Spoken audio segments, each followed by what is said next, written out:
লোক দৌড়াইয়া আমার আইসা জড়াইয়া ধরছে, ধরাইয়া কাইদা দিছে, বলছে হুজুর আমি আপনার এক কথার কারণে হজে আসছি, উমরায় আসছি। আমি বললাম মানে এই কথাইটা। আমি এটা শুনছি আজ আপনি বলছেন যে এই চোখ কাবার কালো গিলাফ দেখে নাই, রাসূলুল্লাহ সাল্লাল্লাহু আলাইহি সাল্লামের রওজায়ে আতহারের সবুজ গম্বুজ দেখে নাই, সে দেখলো কি? এটা আমার দিলে লাগছে যে হ্যাঁ ঠিকই তো, আমি আর কি দেখলাম তাই। তো যেই জবান আল্লাহর নামে নিতে জানে না, মালিকের কোরআনে পড়তে জানে না, তুমি পড়লা কি মিয়া? তুমি কি কোরআন গাছ কাটলা মিয়া? বাকি সবগুলো পড়া না হলেও দুনিয়া চলতো মিয়া। মূর্খ বকলম নাম দস্তখত করতে জানে না, টিপসই দেয় এমন হাজারো মানুষ দুনিয়া ভোগ করতেছে। বাড়ি গাড়ি, নেতাগিরি, মাতবুরি, ক্ষমতা, দালান বিল্ডিং সবটা দুনিয়া ভোগ করছে, অথচ নামটাও সই দিতে জানে না। এমন নাই? বলেন না এমন নাই? তো সে কোন যোগ্যতায় দুনিয়া ভোগ করছে? সে কিভাবে দুনিয়া ভোগ করতেছে? যদি বলেন সে সমাজে তার কোনো মান সম্মান, আরে না মিয়া, বহুত নেতাদের মাতবর সমাজের, সে তো মূর্খ, টাকার জোরে ক্ষমতা দেখাচ্ছে, এমন মানুষ নাই? তো তাইলে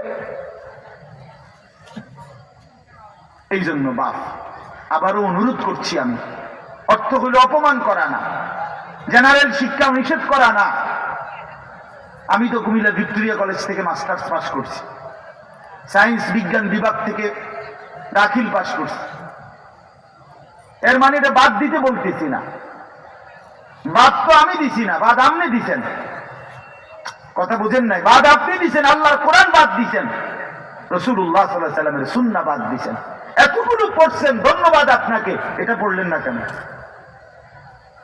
এতগুলো শিখতে পারলেন, এত লক্ষ টাকা খরচ করতে পারলেন, 4 বছরের মেডিকেলের জন্য, 6 বছরের মেডিকেলের জন্য এক বাপ তার ছেলেটার জন্য, মেয়েটার জন্য কত লক্ষ টাকা খরচ করছে, তার কোন কুল কিনারা আছে মিয়া?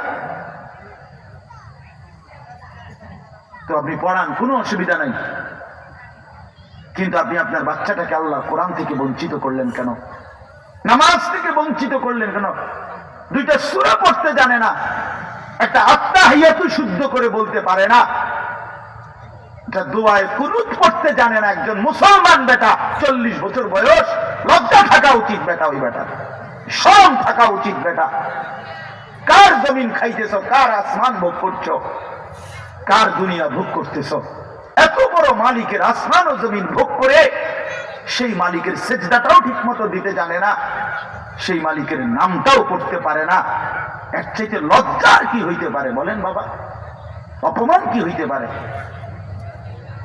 আল্লাহ আমাদেরকে বিবেক দান করেন, আল্লাহ আমাদেরকে বিবেক দান করেন। বিবেক থাকা চাই, বিবেক থাকা চাই। কোরআনুল কারীমের মধ্যে আছে, আল্লাহ তাআলা বলছে, একটা সাংঘাতিক কথা আছে কোরআন শরীফে,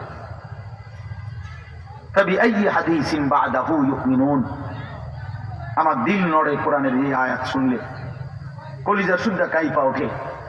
আল্লাহ তাআলা কোরআনে বলছে, এই 29 পারার মধ্যেই আছে, সূরা মুরসালাতের মধ্যে আল্লাহ তাআলা বলে, বান্দা 23 বছরে আমি আমার রাসূলের কাছে এই সর্বশ্রেষ্ঠ কিতাব নাজিল করলাম, আমার সবচেয়ে শ্রেষ্ঠতম কথাগুলো আমি তোমাদের জন্য দিলাম। বান্দা, এর চাইতে আর দামি কোন কথা বললে তোমরা আমার কথা মানতা?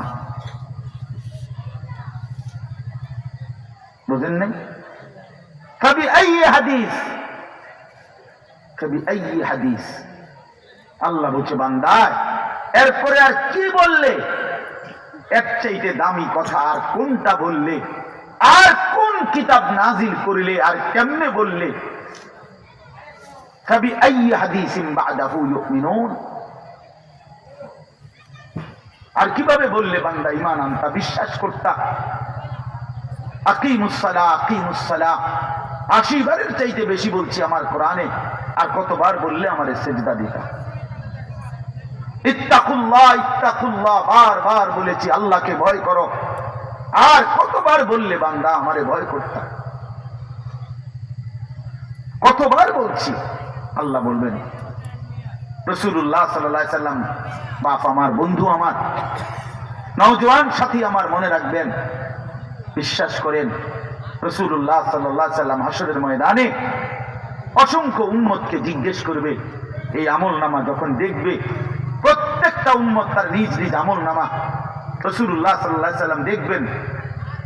এই আমলনামা দেখে নবী জিজ্ঞেস করবে, উম্মত 23টা বছর একটানা আমি কেঁদেছি, উম্মত 23 বছর তোদের জন্য আমি কেঁদেছিলাম।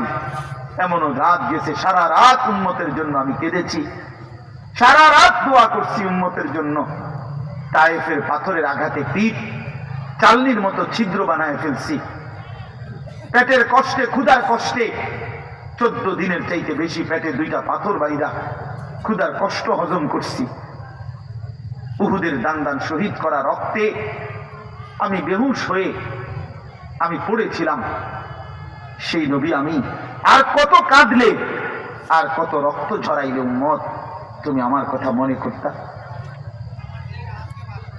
তুমি আমার কথা ভাবতা? আল্লাহ নবী সাল্লাল্লাহু আলাইহি ওয়াসাল্লাম যখন এটা জিজ্ঞেস করবেন, তখন কি জবাব হবে বাপ? বলেন, ইনসাফের কথা বলেন। কি মনে করছেন? সুপারিশ? হাসরের ময়দানের সুপারিশ মানে কি? মুখে বিড়ি, সিগারেট, চেহারায় রাসূলুল্লাহ সাল্লাল্লাহু আলাইহি ওয়াসাল্লামের সুন্নাত নাই, 50 বছর ধরে সুদের লেনদেন, কোনদিন 5 ওয়াক্ত নামাজ আদায় করেন নাই, স্ত্রী বেপর্দা, ঘরের মধ্যে প্রতিদিন রঙিন টেলিভিশন চলতেছে, এই অবস্থায় কবরে যাইবেন। আর হাসরের ময়দানে দাঁড়াইলেই নবীজি সুপারিশ করে আপনারে বেহেশত দিয়ে দিবেন। বিষয়টা মামুর বাড়ি না, বিষয়টা মামুর বাড়ি মনে করছেন আপনি? এটা কি মনে করলেন আপনারা? রাসূলুল্লাহ সাল্লাল্লাহু আলাইহি সাল্লাম সুপারিশ করবেন, এর কোনো নিয়ম কানুন নাই, কোনো বিধি নিষেধ নাই, আইন কানুন নাই। হাউজে কাউসারের পানি, এটা কি 10 টাকার পানির বোতল মনে করছেন? রাসূলুল্লাহ সাল্লাল্লাহু আলাইহি সাল্লাম বলছেন, 1 ঢোক পানি পান করলে আর কোনদিন বান্দা তৃষ্ণার্ত হবে না। এতটা আজিমুস শান দামি, এমনি এমনি দিয়ে দিবেন, এমনি এমনি দিয়ে দিবেন? দয়া করে ভাবতে শিখেন, নিজের ভালো বোঝেন, নিজের ভালো, নিজের ভালো। আমি যে সূরাটা পড়ছি, এই সূরাটার নাম হলো সূরা মুলক, 29 নম্বর পারা, কোরআনুল কারীমের 67 নম্বর সূরা। এই সূরাটার নাম হচ্ছে সূরা মুলক। এই সূরার 3টি আয়াত, 12, 13, 14।